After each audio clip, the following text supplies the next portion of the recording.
नमस्कार बच्चे, वर्ग 8 के लिए व्याकरण अध्याय 14 विशेषण के तीसरे भाग लेकर आपके पास उपस्थित हूं। पहले भाग में हमने विशेषण को पहचानना सीखा, कैसे, कैसी, कितना, कितने, कब, का, कब की, इनके उत्तरों से विशेषण की पहचान हुई।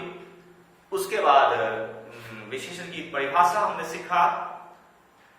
उसके बाद दूसरे भाग में हमने विशेषण के अन्य भेदों को के बारे में आप पढ़ा और चौथे भेद लेकर तीसरे वीडियो में उपस्थित हूं।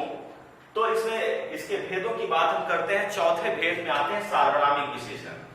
सार्वनामिक विशेषण की आसान परिभाषा अगर मेरे द्वारा अगर दी जाए तो वैसे सर्वनामिक शब्द जो होंगे वो सर्वनाम होंगे। तो वैसे सर्वनामिक शब्द जो विशेषण के रूप में प्रयुक्त होते हैं सार्वनामिक विशेषण कहलाते हैं, है ना। तो वैसे विशेषण शब्द जो सर्वनामिक शब्द जो विशेषण के रूप में प्रयुक्त होते हैं सर्वनामिक विशेषण होते हैं। आपके पुस्तक के अनुसार सर्वनाम अपने सार्वनामिक रूप में ही संज्ञा की विशेषता के रूप में प्रयुक्त होते हैं, सार्वनामिक विशेषण कहलाते हैं। इसके चार भेद हैं: संकेतवाचक सर्वनामिक विशेषण, अनिश्चयवाचक सर्वनामिक, यहाँ छोटा करके दिखाया गया है सर्वनामिक विशेषण, प्रश्नवाचक सर्वनामिक विशेषण और संबंधवाचक सर्वनामिक विशेषण। सबसे हम अगर बात करते हैं पहला संकेतवाचक सर्वनामिक विशेषण, है ना। इससे क्या होता है, संकेत हम देते हैं जिस प्रकार कि उस मेज को यहां रख दो, है ना, उस मेज को यहां रख दो। किसी के द्वारा हम संकेत कर रहे हैं वह लड़की जो पीछे बैठी है। अब यहां पर हम किसी वर्ग में बहुत सारी लड़कियां हैं, लड़के हैं, लेकिन हम किसी खास की अगर मैं बोध करवाता हूं तो वो संकेत है ना। एक इशारा दिया जा रहा है कि उसके बारे में हम बात कर रहे हैं। जहां संकेत की बात हो विशेषण के रूप में चुनने की, तो यहाँ पर क्या हो जाएंगे, आपको सांकेतिक विशेषण आएंगे। उसके बाद बात है दूसरा अनिश्चयवाचक सर्वनामिक विशेषण, है ना। तो मेज पर कोई पुस्तक रखी है ना, वो किसी खास पुस्तक के बारे में बताई जा रही है, लेकिन वह उसके बारे में नहीं जानते हैं। तो कोई पुस्तक रखी है, मेज पर कोई पुस्तक रखी है ना, मेज पर कोई पुस्तक रखी है, तो यहाँ पर उस पुस्तक के बारे में बोला जा रहा है ना। तो यहाँ पर क्या हो जाएगी, कोई पुस्तक रखी है, आप जाकर देख लें। तो यहाँ पर ये क्या हो जाएंगे, अनिश्चयवाचक है, सार्वनामिक विशेषण है, किसी खास के लिए प्रयुक्त हो रहा है, संकेत कर रहे हैं, लेकिन ये क्या है, अनिश्चय है। तो ये हो जाएगा अनिश्चयवाचक सर्वनामिक विशेषण। उसके बाद हम बात करते हैं प्रश्नवाचक सर्वनामिक विशेषण की। तो यहाँ पर हम देखते हैं प्रश्नवाचक में कौन सी साड़ी अच्छी है ना। बहुत सारे हैं वहां पर, लेकिन कौन सी साड़ी अच्छी है किसी एक के बारे में बताई जा रही है। यहाँ कौन सी प्रश्न के रूप में प्रयुक्त भले ही हुए हैं, लेकिन एक सार्वनामिक शब्द है जो सूचित करते हैं, विशेषण को दिखाते हैं कि किसी खास के लिए वहां भी बोध करवाया जा रहा है। तो प्रश्न जहां पर होते हैं और सर्वनामिक शब्द का उपयोग किया जाता है वो सर्वनामिक विशेष होते हैं। किस दोस्त से बात कर रहे थे, है ना, यह है उदाहरण, किस दोस्त से बात कर रहे थे। यहाँ पर क्या है, पूछा जा रहा है जिससे हम बात कर रहे थे, तो ये हो जाएगा प्रश्नवाचक सर्वनामिक विशेषण। अगला संबंधवाचक, जो लड़का आया था वह हमारा सबसे अच्छा दोस्त है ना। यहाँ पर जो और वह क्या कर रहे हैं, संबंध बता रहे हैं कि जो लड़का आया था वह हमारा सबसे अच्छा दोस्त है ना। तो जो और वह, इस तरह के जो वाक्य होते हैं, यहाँ पर क्या होते हैं, जो और वह मिलकर इन दोनों से क्या होगा, संबंध बता रहा है कि जो लड़का आया था वह दोस्त है, यानी जो सूचित कर रहा है उस लड़के के जो दोस्त है। तो ये आपको हो गए संबंधवाचक सर्वनामिक विशेषण। तो ये सर्वनामिक विशेषण के चार भेद थे जिसकी हमने चर्चा की। कभी कभी ऐसा देखा गया है कि विशेषण शब्द जो है वो संज्ञा के रूप में प्रयुक्त होते हैं। कहने का मतलब वो पहले आते हैं, संज्ञा के रूप में प्रयुक्त होते हैं। उसकी वाक्य की शुरुआत ही संज्ञा शब्द से होती है। जैसे हम बात करते हैं कि बड़ों का हमेशा आदर करें। हम देखते हैं और समझने का प्रयास करेंगे यहां पर।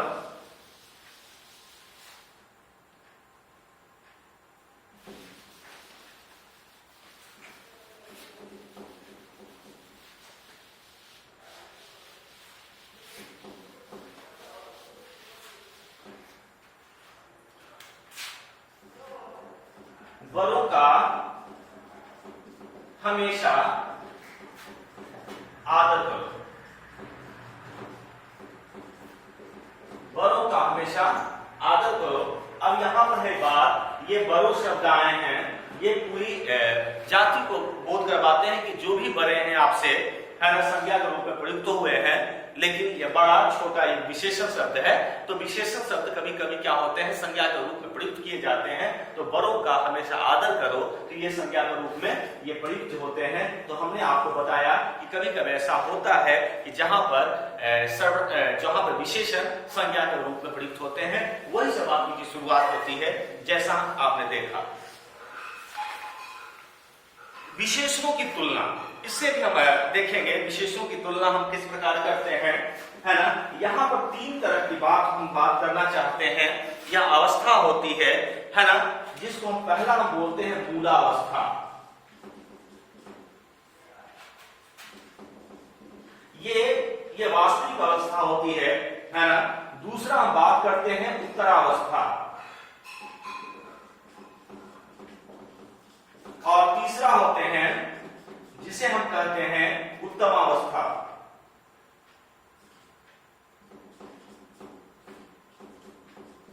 इसे हम समझते हैं मूलावस्था वास्तविक रूप होता है। जैसे अगर हम बात करते हैं दूध असली है ना, असली को हम अलग उत्तरावस्था और उत्तमावस्था में नहीं प्रयुक्त कर सकते हैं, है ना। तो ये असली अगर शब्द है, ये बिना परिवर्तित होते हैं, ये क्या हो जाएंगे, ये मूलावस्था के हैं, है ना। उदाहरण हम देखेंगे तो और स्पष्ट हो जाएगा।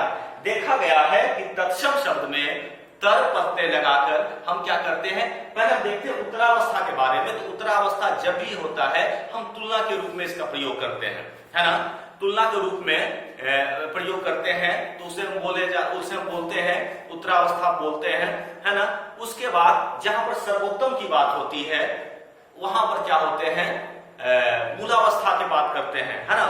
मूलावस्था में उत्तमावस्था में सर्वोत्तम की बात होती है ना।